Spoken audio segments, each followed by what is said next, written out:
Hello and welcome to the Galeblade News. The Transport Secretary is leaving a family holiday in Spain early to return to the UK, after quarantine restrictions came into force.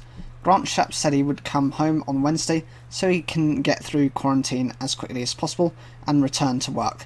He added he wanted to help the government handle the situation. He flew out on Saturday morning, aware that the 14-day quarantine rule could be imposed on Sunday.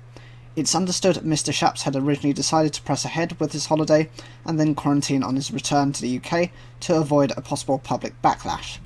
In a statement, he added, "I've been in constant contact with officials and industry representatives since I arrived in Spain on Saturday afternoon. However, I think it's right to get back to the UK as soon as possible in order to help handle the situation." On Monday evening, the Foreign Office said it now advised against all non-essential travel to the whole of Spain, including the Balearic and Canary Islands. Earlier, Cabinet Office Minister Michael Gove said he had decided to cancel a planned holiday to the Balearic Islands. "I know there will be other people who will be much worse affected than me, and I do strongly sympathise with the situation in which they find themselves," Mr. Gove said. "But we all recognise that public health comes first," he added. "Whilst self-isolating for 14 days can be difficult, everyone will want to do the right thing."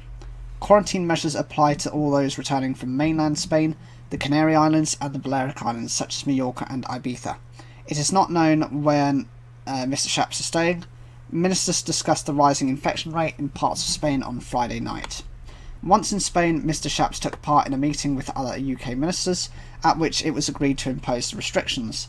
The requirement came into force on Sunday. More than 900 cases of coronavirus were reported in Spain on Friday, and the country's officials are warning of fears of a second spike. Another Tory MP, Minister for London Paul Scully, has been affected by the changes. The Department for Business, Energy and Industrial Strategy confirmed Mr. Scully was in Lanzarote and would be isolating on his return to the UK. So, what do you think of this bit of news? For my opinion is, why would you be stupid enough to go out? Being made fully aware as part of the main section of the government, the front bench. So, especially you being the Transport Secretary, knowing the details of potential lockdowns, why would you put a decision to go somewhere where you know, like all likelihood is, that you're going to be locked down from the following day? It just does not make any sense whatsoever. I just think it's quite foolish, and he doesn't particularly have a good record on him anyway. It's just more incompetence from the government. Whatever you think, like the video if you enjoyed it, leave your comments down below, and please subscribe.